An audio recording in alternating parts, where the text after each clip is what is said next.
Bem-vindos sejam todos meus irmãos aí no Facebook. Muito obrigado pelo carinho, pelo amor. Estamos juntos, unidos pela cruz de Cristo. Meus irmãos no YouTube, obrigado pelas visualizações, pelos comentários. Estamos em defesa do Evangelho de Cristo. Bom, o tema da nossa mensagem é antes da cruz e depois da cruz. Antes do ano 70 e depois do ano 70. Vamos ouvir o que disse o apóstolo Paulo. Vamos ler, vocês vão ouvir a mim. Vamos ler o que disse o apóstolo Paulo, a epístola dos Hebreus, no capítulo 10, no versículo 36 e 37. Olha lá. Com efeito, tendes necessidade de perseverança, para que, havendo feito a vontade de Deus, alcanceis a promessa. 37. Porque ainda dentre pouco tempo, aquele que vem virá e não tardará. Vamos fazer uma breve confissão. Senhor Jesus Cristo, eu te louvo e eu te exalto, porque tu concede a nós, meros mortais na carne, a fazer uso de uma porção da tua santa palavra. Esta palavra que é viva, ela é eficaz e ela é mais penetrante do que qualquer espada afiada de 2 gumes. Esta noite, mais do que nunca, neste tema difícil, eu te peço que tu me uses, porque eu vou usar a tua palavra. E todo o povo de Deus reunido diga amém. Amém. Nós estamos alertando, abrindo os olhos das pessoas e mostrando no Evangelho o que os pastores não pregam. Pastor hoje é uma profissão muito rentável. Ele abre um espaço, bota um CNPJ e diz ao povo, oferece ao povo cura, oferece ao povo saúde, libertação. E o governo não oferece saúde, o governo não oferece libertação. Quem oferece isso? Os pastores de plantão. Aí você sai lá de fora, desempregado, o filho na droga, o marido desempregado, com doença, que é um caos, a saúde é um caos. Aí você entra nesses alçapões, dizendo, ali está a cura, ali está uma porta, vou fazer uma campanha para o meu marido ter um emprego, ou eu ter um emprego, ou meu filho sair da droga. Só que nada disso é de graça, isto tem um custo. Se você está desempregada, vai ser você que vai limpar a igreja, tá? Se você está desempregado, é você que vai servir o pastor lá no gabinete dele da água. É você que vai ficar orando pela igreja lá no monte, buscando. Se alguma coisa der certo, o pastor tem visão de Deus. Se alguma coisa der errado, você está em pecado. E eles vão sobrevivendo nesta ignorância. Nós temos um chamado a tirar o engano, a abrir o Evangelho e lê-lo, e ler.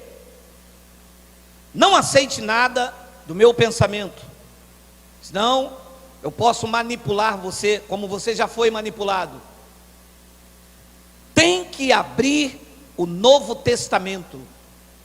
Testamento é algo que o testador faz para garantir a sua herança. Você só vai viver a sua herança se o testamento for aberto. Essa noite eu quero falar com vocês desse assunto. Antes da cruz, depois da cruz, antes do ano 70, depois do ano 70. Quem vive em graça conhece essa terminologia, antes da cruz. Por quê? Porque quem vive antes da cruz ainda está esperando o Messias. Correto? Correto. Isaías viveu antes da cruz, esperava o Messias. Os apóstolos, Mateus, Marcos, Lucas, estavam esperando o Messias. A mulher, lá na noite, quando Jesus encontrou com ele, na noite não, quando Jesus encontrou com ela no poço de Jacó, ela disse: eu sei quando o Messias vier.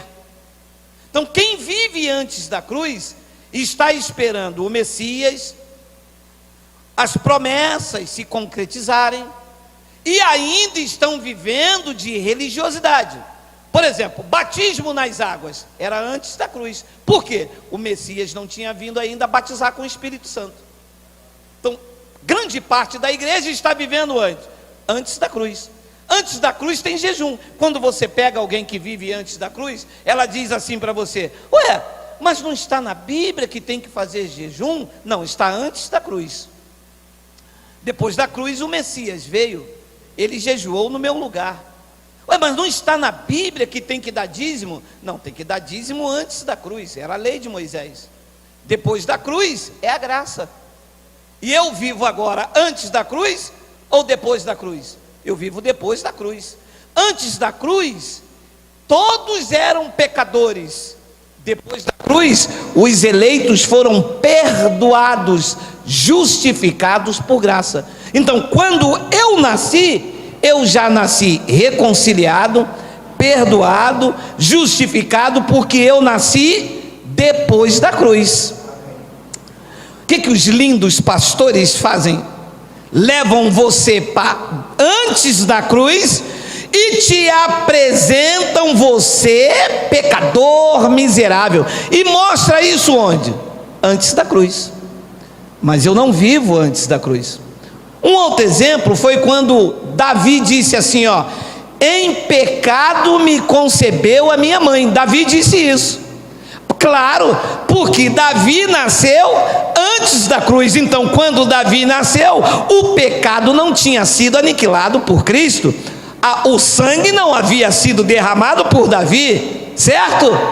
Certo. Então, quando Davi nasceu, ele nasceu em pecado. Então, Davi disse: em pecado me concebeu a minha mãe. Agora, eu que nasci depois da cruz, minha mãe já não me concebeu em pecado, porque o pecado foi aniquilado na cruz do Calvário, sobre a minha vida e sobre a vida de todos os eleitos. O pecado que eu me refiro é o pecado de Adão, que existe o pecado de Adão e existe o pecado que são obras da carne, que significa errar o alvo. Esse todos vamos cometer até nós deixarmos esta habitação. Só que isso é fácil de entender. Isto é fácil de entender para quem está em graça. O sistema ainda viaja na maionese com esse assunto. Agora, o que complica para algumas pessoas é que no ano 70 houve eventos importantíssimos para a vida espiritual. Então, se eu olhar para os eventos do ano 70, eu vou entender que eu não estou antes do ano 70, eu estou depois. Eu não nasci naquela geração onde vários eventos importantes para a vida espiritual aconteceu. Eu nasci depois do ano 70. E um abençoado doutor em teologia, eu amo os doutores em teologia, eles são tão burros, eu amo eles. Ele disse para mim assim: mas lá no ano 70 eu não vi nada. Eu falei: você não nasceu naquela época? Como também você não viu o véu se rasgar lá do templo. Você viu quando Jesus morreu na cruz? Não. Eu não vi o sangue descer na cruz, mas eu vivo por fé, eu sei que aquele sangue cobriu a minha vida. Eu não vi, estava lá no ano 70 quando o Filho do Homem veio, mas eu vivo por fé, eu sei que aquele evento foi para a justiça contra o povo judeu. Eu nasci depois disso, eu não entro em juízo, nenhuma condenação há para os que estão em graça. Como é que se entende esses eventos? Assim, ó. Epístola de Paulo aos Hebreus. Esta epístola foi escrita antes do ano 70 ou depois do ano 70? Antes. O que é que os crentes acham? Que Paulo está escrevendo esta carta ao Brasil, ou à França, ou que Paulo está escrevendo isso aqui e imaginando assim: eles vão ver isso aqui numa tela Samsung, numa televisão 4K. E Paulo pensava isso? Você acha que Paulo, quando escreveu isso aqui, escreveu assim: eu vou escrever isso aqui, e quem vai ver isso vai ser lá em 2019 num data show multimídia? Paulo tinha isso em mente? Paulo está escrevendo isso para os seus ouvintes lá naquela época, no ano 60 e alguma coisa. Não tem microfone, não tem terno, não tem gravata, Paulo sequer sabe quando é verão, quando é inverno. Paulo sequer sabe o que é rabanada, quando será o carnaval, porque não tem isso naquela época. Paulo está lá antes do ano 70, escrevendo aos seus ouvintes. Paulo não disse assim: vai se reunir uma igreja lá no Sarapuí e eu vou escrever isso aqui a eles. Tendes ali, ele está falando com quem? Aquele tendes lá, ele está falando comigo ou está falando com os hebreus? Então ele está escrevendo aos hebreus, ele não está escrevendo a Geraldo. E cadê que o povo entende isso? Como é que eu posso escrever uma carta para minha esposa e aplicar ela a você? Pode fazer isso? Não pode. Então vamos entender o que Paulo está falando com os hebreus antes do ano 70. Com efeito, tendes necessidade de perseverança. Por que perseverança? Porque eles estão debaixo da grande tribulação. A grande tribulação antes do ano 70 começou em meados de 66 e durou até o ano 70, na queda do templo lá em Jerusalém. Jesus de Nazaré disse no seu sermão escatológico em Mateus 24, que aquele que perseverasse até o fim é que seria salvo. Todos os que viveram naquela época tinham que viver de perseverança. Paulo está dizendo a ele: tendes, está se referindo a alguém, correto? Tendes. Com efeito, tendes necessidade de perseverança, para que, havendo feito a vontade de Deus, alcanceis a promessa. 37. Porque ainda dentro de muitos séculos, centenas de anos, num futuro incerto. Oi? Não, aqui é que começa a briga comigo e eles não gostam. Pouco tempo dura pouco tempo, ou pouco tempo dura séculos? Porque quando Paulo escreveu isso, até o dia de hoje, quantos séculos se passaram? 20. 20 séculos é muito tempo ou pouco tempo? Muito. Então Paulo está claro ou não está claro? Então Paulo está dizendo que aquele que há de vir, quem era aquele que havia de vir? Jesus, o Filho do Homem, não é o Cristo ressuscitado. Quem haveria de vir, está escrito nas epístolas, que é o Filho do Homem. Por que o Filho do Homem? Porque o Filho do Homem seria juiz para o povo de Israel e não para a igreja gentílica. Então aquele que havia de vir, porque ainda dentro de pouco tempo, aquele que vem virá e vai demorar. E como é que os crentes dizem Jesus vai voltar? Vai voltar, porque ali diz que naquela época, antes do ano 70, diz que ele não ia tardar.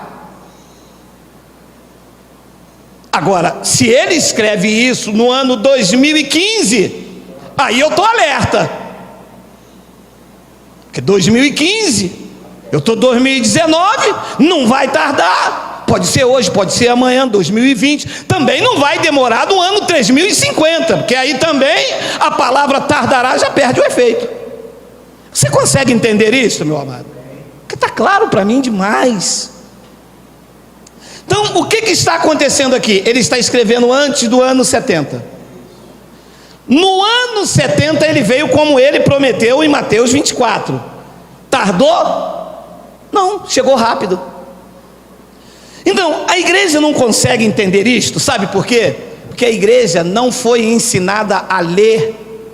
A igreja não foi ensinada a conferir, a igreja foi ensinada levanta agora aí o cajado de Moisés, levanta aí agora ato profético, o primeiro que chegar aqui na frente e tocar na mão do pastor, meu irmão, você tem que ver o que acontece.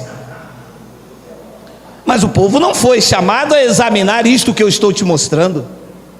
Então quem viveu antes do ano 70, estava esperando a volta de Jesus, e todos os apóstolos, todos eles anunciaram a vinda de Jesus como Filho do Homem. Isso é preciso ter entendimento, porque senão você morre e não vê Jesus voltar. Você sabe quantos crentes morreram e não viram Jesus voltar? Você sabe, tem noção? Você tem noção que os crentes ficaram assim: Jesus está à porta. Ora, se está na porta, não vem por quê? Ora, Jesus vai voltar, mas vai voltar quando? De Paulo disse que não ia tardar. Paulo disse que era em pouco tempo. Ora, se é em pouco tempo, por que demora tanto? Então mentiu. Ora, se mentiu, o que nós estamos fazendo aqui? Que credibilidade tem essa palavra?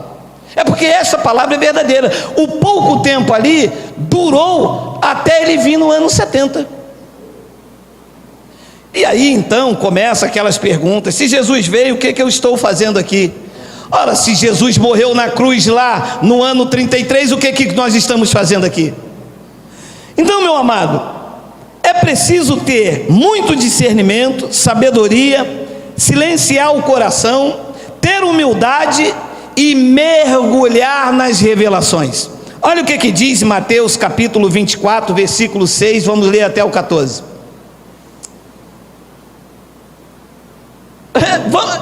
Vê se isto está na Bíblia. E certamente ouvireis falar de guerras, rumores de guerra. Vede, não vos assusteis, porque é necessário assim acontecer, mas ainda não é o fim. 7. Porquanto se levantará nação contra nação, reino contra reino, e haverá fomes e terremotos em vários lugares. 8. Porém, tudo isto é o princípio das dores. Então sereis atribulados e vos matarão, sereis odiados de todas as nações por causa do meu nome. Sereis ali está falando com alguém. Com quem era? Os discípulos. Você estava lá? Porque ele está falando isso aqui com alguém. Era com você? Você viveu nessa época aqui para ele estar falando com você? Então ele está falando com quem aqui? Com os discípulos. Mas o que os pastores dizem? Que pega isso aqui e diz que está falando com você. Mas você não estava lá. Ali sereis está falando com alguém. Sereis odiados de todas as nações por causa do meu nome. 10. Nesse tempo, muito hão de se escandalizar, trair, odiar uns aos outros. 11. Levantar-se-ão muitos falsos profetas e enganarão a muitos. 12. E por se multiplicar a iniquidade, o amor se esfriará de quase todos. Deixa eu ver até onde nós vamos ler. 14. 13. Aquele, porém, que perseverar até o fim, esse será salvo. Salvo de quê? Que perseverança não salva ninguém.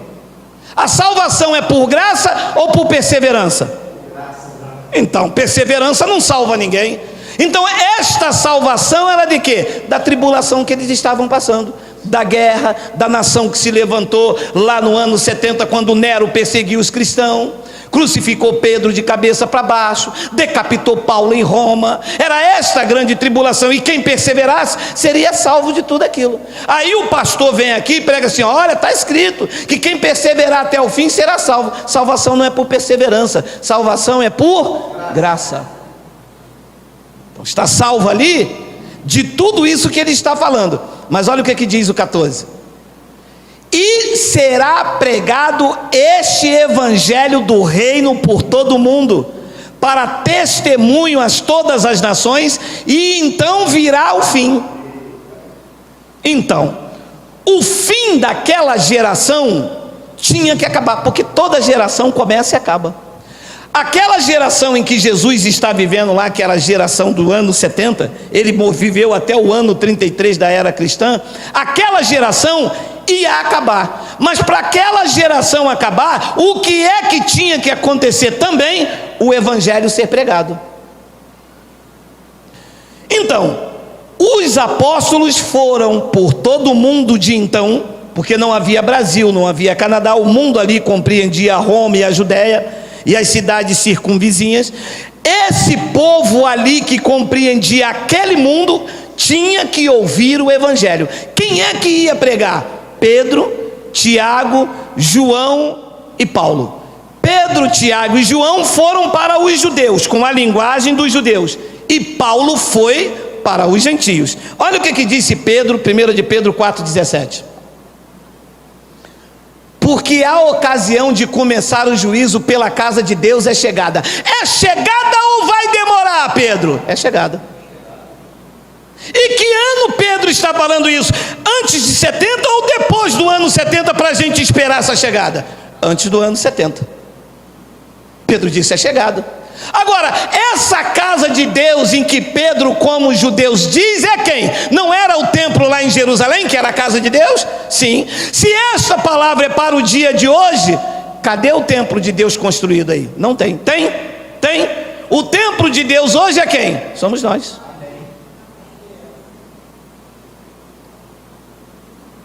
Mas por que isso dá nó na cabeça? Porque os crentes estão acostumados assim.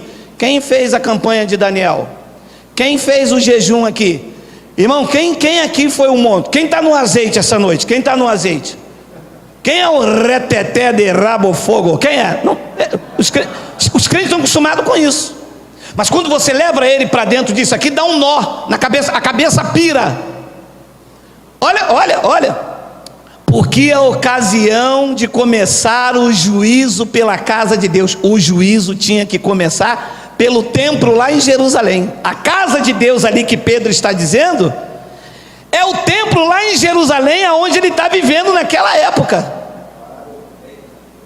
Pedro não está vivendo hoje não, meu irmão, para dizer que essa aqui é a casa de Deus. Ei, alô, Terezinha,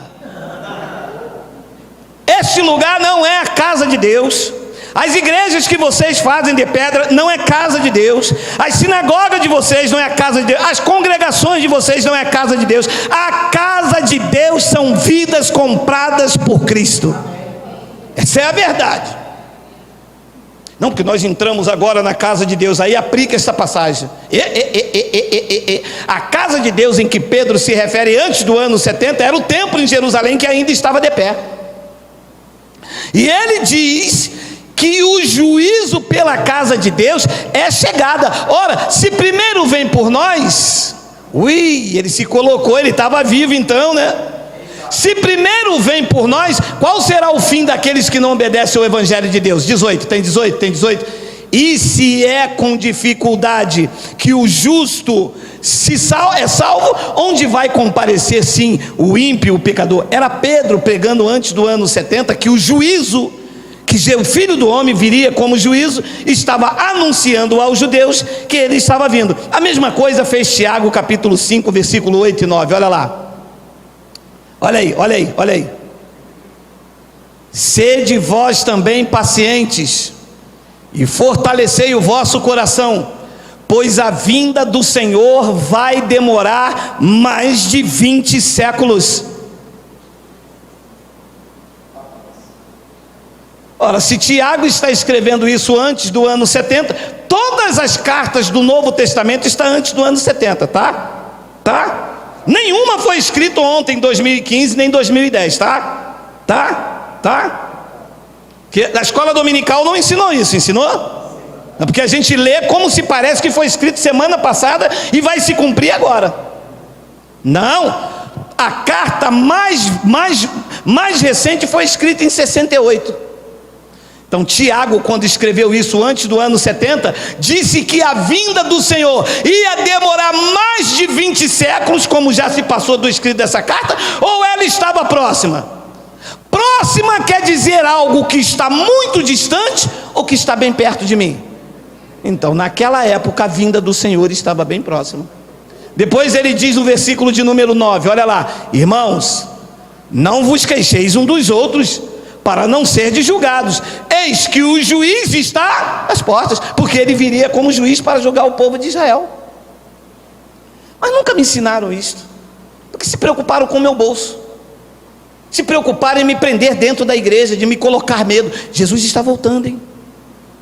Jesus está voltando. Eu tinha mais ou menos, hoje vou fazer 54 anos. Eu tinha mais ou menos 18 anos, ia para o quartel, e tinha um tal do profeta aqui no Rio de Janeiro, chamado Gentileza. E o profeta Gentileza dizia: Jesus está voltando. Ui, mas Tiago diz que ele está às portas.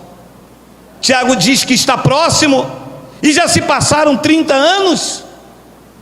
Olha o que disse Apocalipse capítulo 1, versículo 3. Bem-aventurado aqueles que leem e aqueles que ouvem as palavras da profecia e guardam as coisas nela escritas, porque o tempo está muito distante. Meu amado, se todos eles, Paulo, Pedro, Tiago, João no Apocalipse, disse que a vinda de Jesus naquela época, antes dos anos 70, estava próximo, porque os crentes estão esperando séculos para ele vir? É isso que eu não entendo. Está próximo ou não está próximo? A Bíblia tem credibilidade ou não tem? Essa Bíblia mentiu? Está errado? Porque está escrito. Está escrito ou não? Está escrito ou não? Está escrito ou não? Bem-aventurado aqueles que leem, aqueles que ouvem as palavras da profecia e guardam as coisas nela escritas, pois o tempo está próximo. Próximo para mim, que eu não sei ler, apenas com a quarta série, é uma coisa que está bem pertinho. Agora, se ele não soubesse o tempo, ele ia dizer: bem-aventurado aqueles que guardam as coisas nela escritas, porque isso ainda vai demorar mais de 20 séculos, porque da época que ele escreveu até hoje é 20 séculos, estamos em 2019. Meu amado, o que aconteceu com a igreja que enganou, que manipulou, que prendeu os filhos de Deus? Tem pessoas que vê o pastor adulterar, roubar, enganar, maltratar, oprimir. Meu irmão, quem mais sofre são as ditas missionárias dentro da igreja. Ei, Tarabacéia, Manamanaia. É como sofre uma mulher de Deus, e eles oprimem, e eles botam no banco, e botam o nome ali, e eles chamam a atenção na frente de todo mundo. É um desrespeito, porque se Jesus voltar, Manamanaia, Manamanaia, meu amado, vem com o negócio de Manamanaia. O povo foi enganado a vida inteira. Paulo pregou o evangelho a toda criatura naquela geração. Olha o que diz Romanos 10, 18, olha aí, Romanos 10, 18, tem aí? Digita aí para mim, por favor. Calma aí que já vai esquentar, meu amado, pode deixar, eu sei, eu estou ouvindo. Vamos lá, Romanos 10, 18, olha aí, Romanos 10, 18. Mas pergunto, disse Paulo, porventura não ouviram? Sim, por certo, por toda a terra se fez ouvir a sua voz, e as suas palavras, disse Paulo, até os confins do mundo. O evangelho foi pregado a toda criatura naquela geração, ou não foi? Então o fim tinha que vir. Foi ou não foi? Foi. E o Senhor arruma essas palavras aonde? No Manamanaia.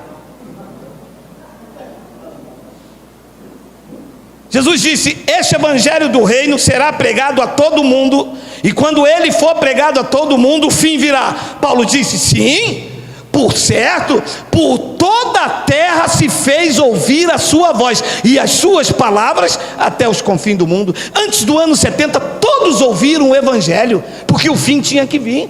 Quem é que viria nesse fim? O Filho do Homem como juiz para o povo de Israel. Mateus capítulo 24, versículo 14, tem aí?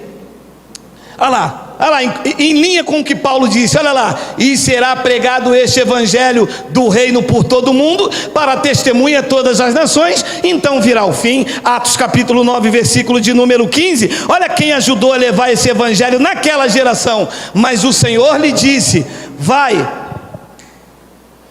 porque este é para mim um instrumento escolhido para levar o meu nome, olha lá, perante os gentios e reis, bem como perante os filhos de Israel. O evangelho foi espalhado, o evangelho foi pregado a toda criatura, e a segunda vinda de Jesus aconteceu no ano 70. Quem viveu naquela época sofreu o arrebatamento coletivo. Todos os que viveram antes do ano 70, quando Jesus veio, foram arrebatados. Todos os eleitos foram arrebatados. Quem não era de Jesus ficou preso no túmulo, padecendo o castigo eterno. E os eleitos, Paulo, Pedro, João, Daniel, todos os que viveram antes da cruz foram arrebatados com Jesus Cristo. E quem nasceu depois da cruz? Quem nasceu depois da cruz está vivendo uma nova geração, na finalidade de levar o evangelho também a toda criatura. E quando cumprir os nossos dias, um por um, cada um de nós será arrebatado e estaremos para sempre com o Senhor. Esta é a verdade nua e crua do evangelho. Mateus capítulo 24, versículo 31, olha lá: e ele enviará os seus anjos com grande cor de trombeta, os quais reunirão os seus escolhidos dos quatro ventos, de uma extremidade dos céus. 32, aprendei, pois, a parábola da figueira. Quando já os seus ramos se renovam e as folhas brotam, sabeis que está próximo o verão. 33, assim também vós, quando virdes todas essas coisas, sabeis que está muito distante. Também falando a mesma coisa dos apóstolos: sabei que está próximo, as portas, a bomba. Em verdade vos digo. Tira o 33, volta para o 33, volta para o 33. Jesus disse que ia arrebatar os escolhidos. Disse ou não disse? Dos quatro ventos da terra. Coloca lá. Volta lá no 31. 31. Ele enviará os seus anjos com grande cor de trombeta, os quais reunirão os seus escolhidos de quatro ventos, de uma extremidade dos céus. Ele iria arrebatar os escolhidos dele ou não? Sim. Quando? Quando isso ia acontecer? 34. Em verdade vos digo que não passará esta geração sem que tudo isto aconteça, incluindo o arrebatamento dos escolhidos. Quem eram esses escolhidos? Aqueles que estavam vivendo no ano 70, que precisavam de perseverança para serem salvos. Quando ele veio no ano 70, ele reuniu os seus escolhidos. Ele está declarando com a boca dele que o arrebatamento que aconteceu lá no versículo 31 não passaria daquela geração. Não é esta quem está vivendo sou eu. Aquela em que ele se refere, quem está vivendo é ele. Quem está vivendo é Paulo, quem está vivendo é João, Barnabé, Tito, Timóteo. Porque eles querem pegar isto aqui e trazer para o futuro, mas ele não está dizendo aquela geração, ele está dizendo esta, onde ele está vivendo. Isso para mim é muito claro. O que se esperava então, meu amado, antes da vinda de Jesus? Se esperava o arrebatamento. Todos eles estavam esperando o arrebatamento que aconteceu no ano 70. Por quê? Porque era uma promessa do versículo 31, olha lá,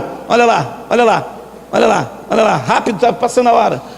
Ele enviará os seus anjos com grande cor de trombeta, os quais reunirão os seus escolhidos. Esses escolhidos estão vivendo em que época? No ano 70, naquela geração. Ele disse que não passaria daquela geração. Os pastores dizem que ele veio buscar a igreja. Está escrito aqui igreja? Está dizendo aqui dos escolhidos que viveu naquela geração. Mateus 24, 34. Pastor, mas você não acha isso muito difícil? Se você abrir os seus olhos, você vai ver que isto é um alívio para a tua vida. Porque o que isso tem aprisionado pessoas aí, aceitando pastores, manipulando, com medo de Jesus voltar e você ficar, você não tem noção. As pessoas vão aceitando o pastor roubar, o pastor com carro 0 quilômetro, o pastor ter amante, o pastor pregar o que ele quer. Ninguém pode falar contra, porque senão está passando na frente do pastor. A missionária não pode falar nada. O obreiro, então, Deus me livre, na igreja só tem salário o pastor como obreiro, mas a missionária é obreira, não tem salário. Mas o diácono é obreiro, não tem salário. Mas se eu não falar nada, eu sou excluído da igreja, Jesus vai voltar, eu vou ficar. Essa é a manipulação. Então o que se esperava ali? Se esperava, em primeiro lugar, o arrebatamento, e se esperava a transformação dos corpos. Todos eles que viveram antes do ano 70, eles esperavam a transformação dos corpos. Quem vivia antes da vinda do Filho do Homem, todas as pessoas quando morriam ficavam presos no túmulo. O que acontecia? Eles esperavam o juízo final, morriam e tinham que esperar Jesus então vir para arrebatar os corpos deles. Eles ficavam presos no túmulo. Olha o que Paulo disse em 1 de Coríntios, olha só. E então virá o fim, quando ele entregar o reino ao Deus e Pai.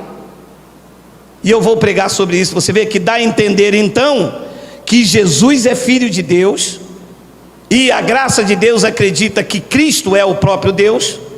Então ele diz: e então virá o fim, quando ele entregar o reino ao Deus e Pai, quando houver destruído todo o principado, bem como toda a potestade e poder. Quem eram os principados e potestade e poder que tinha que ser destruído? O Império Romano. 25. Porque convém que ele reine até que haja posto todos os inimigos debaixo dos seus pés. 26. O último inimigo a ser destruído é a morte. Então vamos lá. Quando uma pessoa morria antes do ano 70, a morte o prendia no túmulo.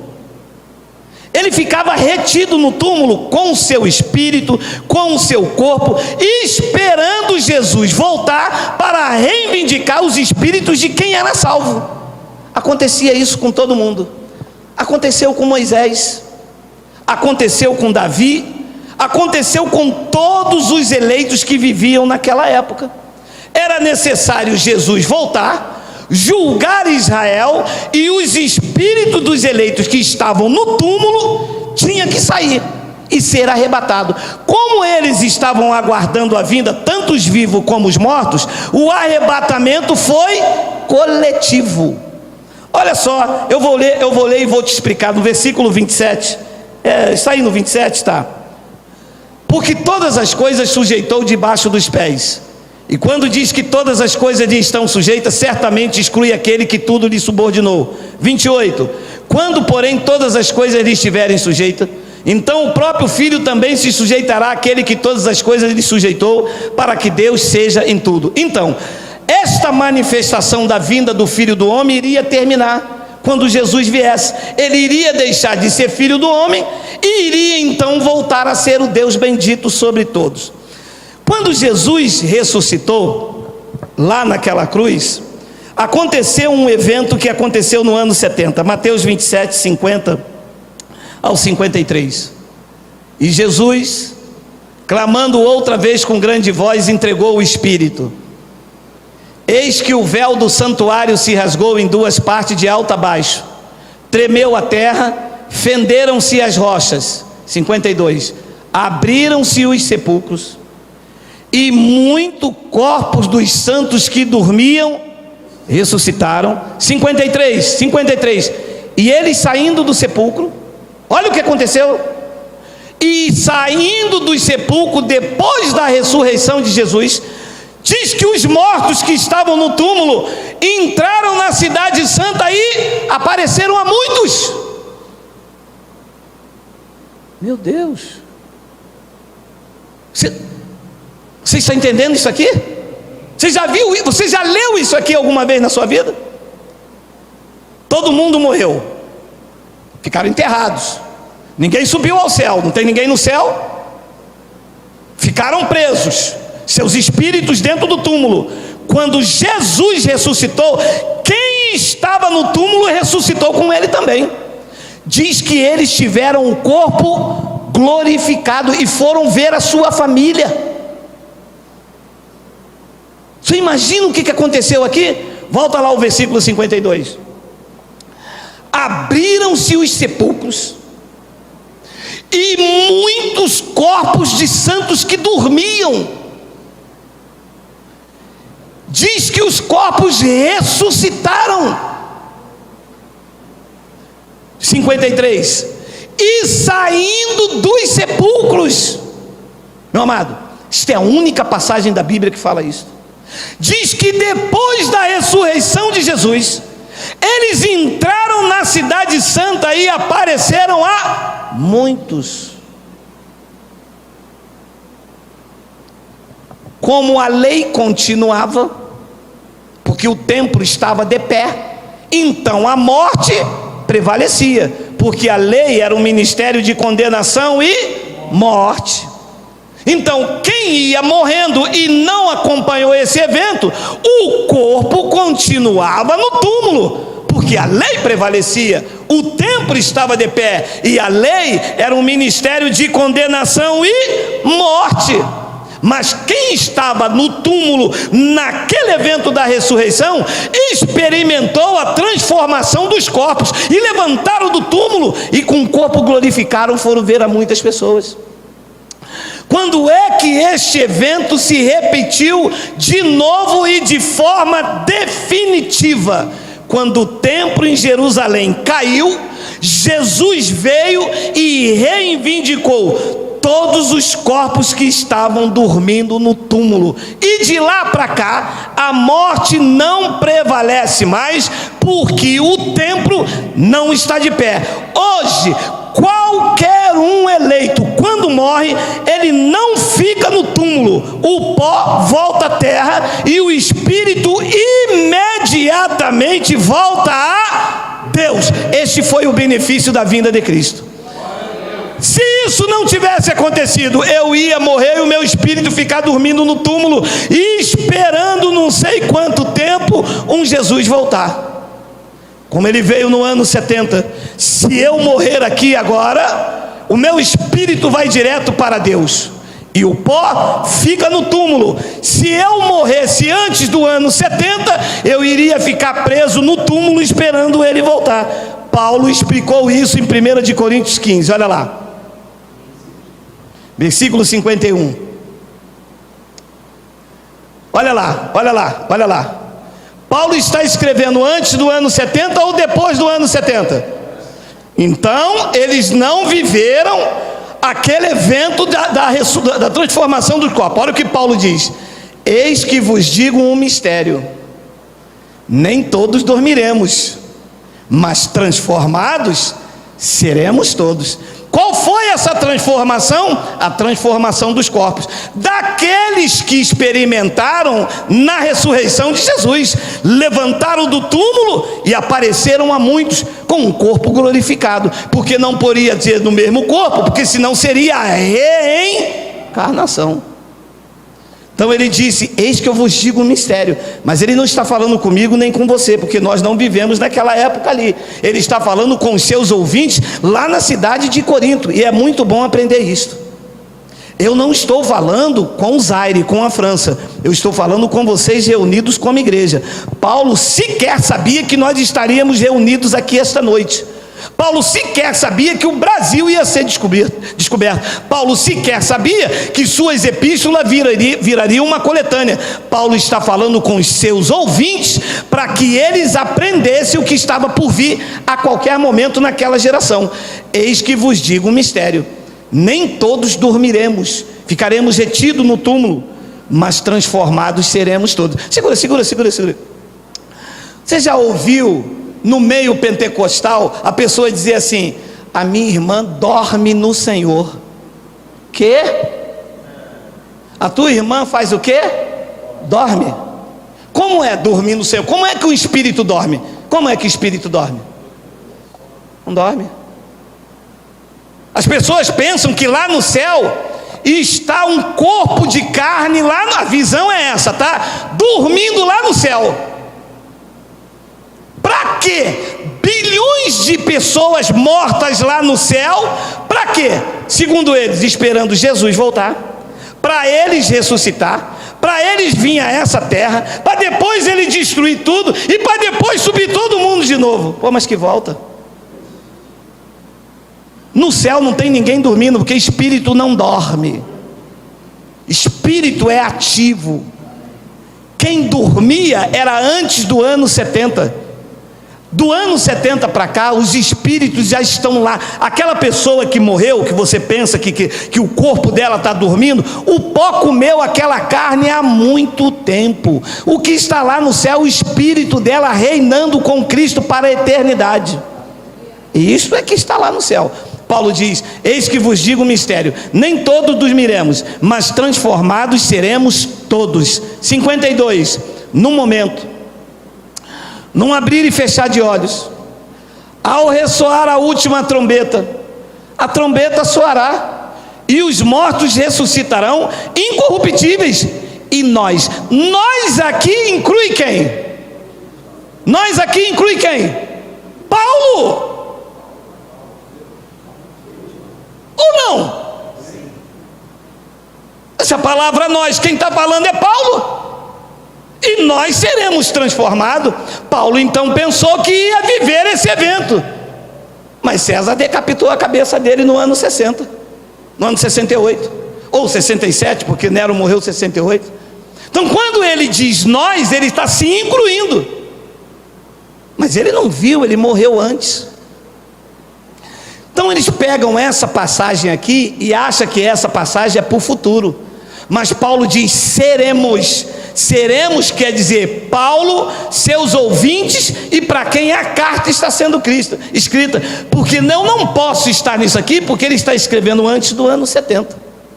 Pastor, mas isso tem uma necessidade realmente de eu aprender? Tem, porque se você pega isso, aplica na sua vida, um evento já passado, você tem uma falsa esperança. É como se você estivesse esperando o Messias voltar. Então você está antes da cruz, mas o Messias já voltou, e essa foi a sua primeira vinda. E a segunda vinda era o que Paulo estava dizendo aos coríntios, no momento, num abrir e trocar de olhos. Aí o pastor me perguntou assim: mas eu não ouvi trombeta nenhuma tocando. Claro, você não viveu antes do ano 70, quem estava lá ouviu, e os corpos foram transformados.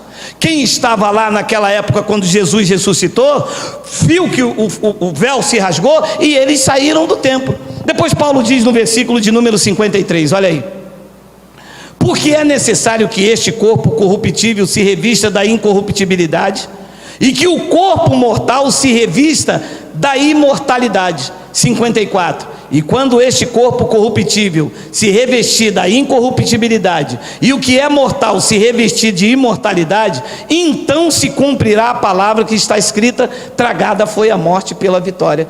Então, no ano 70, quando o templo caiu, o Filho do Homem veio, Cristo reivindicou todos os espíritos que dormiam no túmulo, e eles passaram a ter um corpo glorificado.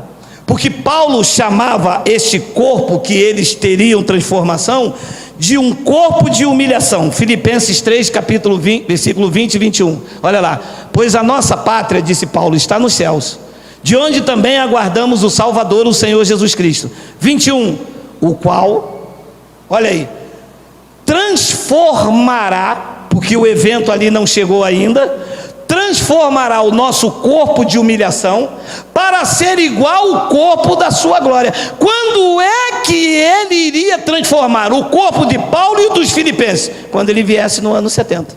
O que é que Paulo chamava de corpo de humilhação? Era aquilo que ficava retido no túmulo, era uma humilhação. Há uma passagem em Judas, nós não vamos abrir, mas vocês conhecem, e Judas usa a terminologia diabo, que diz que o diabo contendia com o corpo de quem? De quem? De quem? Paulo disse: isso é um corpo de humilhação. Isso é uma humilhação, um homem, um profeta como esse, e o diabo contendendo com o corpo de Moisés. Diz que o arcanjo Miguel foi lá para repreender, mas viu uma ousadia e disse: o Senhor te repreenda. Por quê? Paulo disse: isso é um corpo de humilhação, mas Ele vai transformar este corpo de humilhação retido no túmulo e vai fazer com que o nosso corpo seja igual ao corpo da sua glória. Nós teremos um corpo glorificado. E Paulo estava explicando isso para que as pessoas não tivessem uma vã esperança. Ele dizia: segundo a eficácia do poder que Ele tem, Cristo, de até subordinar a si todas as coisas. Amado, nós não viveremos o juízo. Todas as passagens que falam que Jesus vai voltar se refere a Jesus como Filho do Homem. E nós não estamos esperando o Filho do Homem. Quem estava esperando era o povo de Israel. Porque se você esperar o Filho do Homem vir sobre as nuvens, então nós temos que acreditar que Jesus está de carne e osso lá no céu. Correto?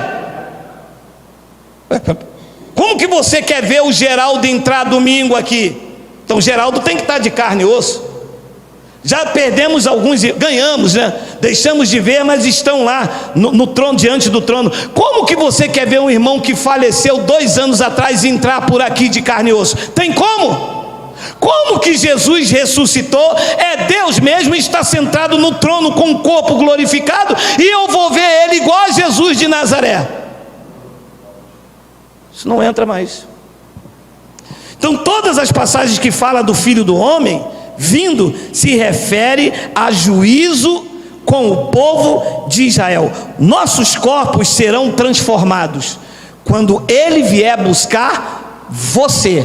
Você cumprirá os seus dias nesta terra, e quando terminar os seus dias, o teu corpo vai ficar no pó e o teu espírito vai voltar para Deus, com o corpo transformado e glorificado. Porque agora, do ano 70 para cá, aonde nós já vivemos, a morte não prevalece contra nós.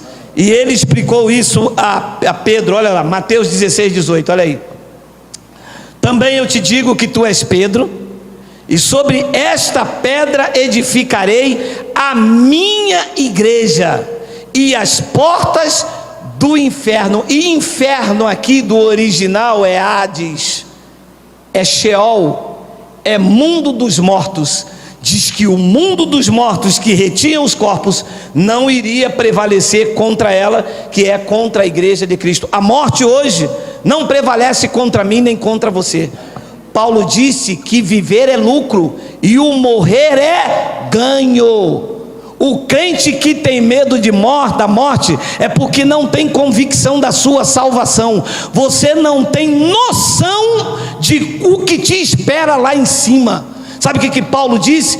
Se o viver aqui na minha carne for fruto para aquilo que eu faço, tudo bem, mas para mim é melhor morrer e estar com Cristo, porque lá é incomparavelmente melhor, porque ele foi lá e viu e testemunhou com os olhos. O que eu espero é isto, é partir para ele convicto. E eu termino com João capítulo 5, versículo 24. Olha lá, olha lá. Em verdade vos digo: quem ouve a minha palavra e crê naquele que me enviou, talvez, se der o dízimo, tenha vida eterna. A palavra tem é uma afirmação ou gera uma dúvida questionável? É uma afirmação. Quem ouve a minha palavra e crê naquele que me enviou, tem a vida eterna. Olha lá a palavra: não entra em juízo, mas passou da morte para a vida. Esta convicção a religião não pode dar. Estas certezas aqui a religião não coloca, porque a religião diz que talvez você está assim porque não deu dízimo, ou porque não fez a campanha. Mas ele disse: não, eu digo isso para vocês é em verdade, porque se vocês ouvem a minha palavra e vocês crêem naquele que me enviou, vocês já têm a vida eterna. Amado, nós não viveremos a vida eterna, nós já temos a vida eterna. Já nascemos salvos, selados, guardados e protegidos. Nós não esperamos o Filho do Homem, nós já temos o Cristo ressuscitado. Somos santuário dele. Deus habita em mim. Nós nos tornamos um espírito com ele. Se você fechar os teus olhos agora, você vai abrir diante do trono da graça de Deus. Não passará em juízo, mas você já passou da morte para a vida. Eu recebo isso, tomo posse e vivo para a graça de Deus, acreditando que eu tenho e teremos um corpo glorificado. Não entra em juízo, mas passou da morte para a vida. Vamos ficar de pé 5 minutos.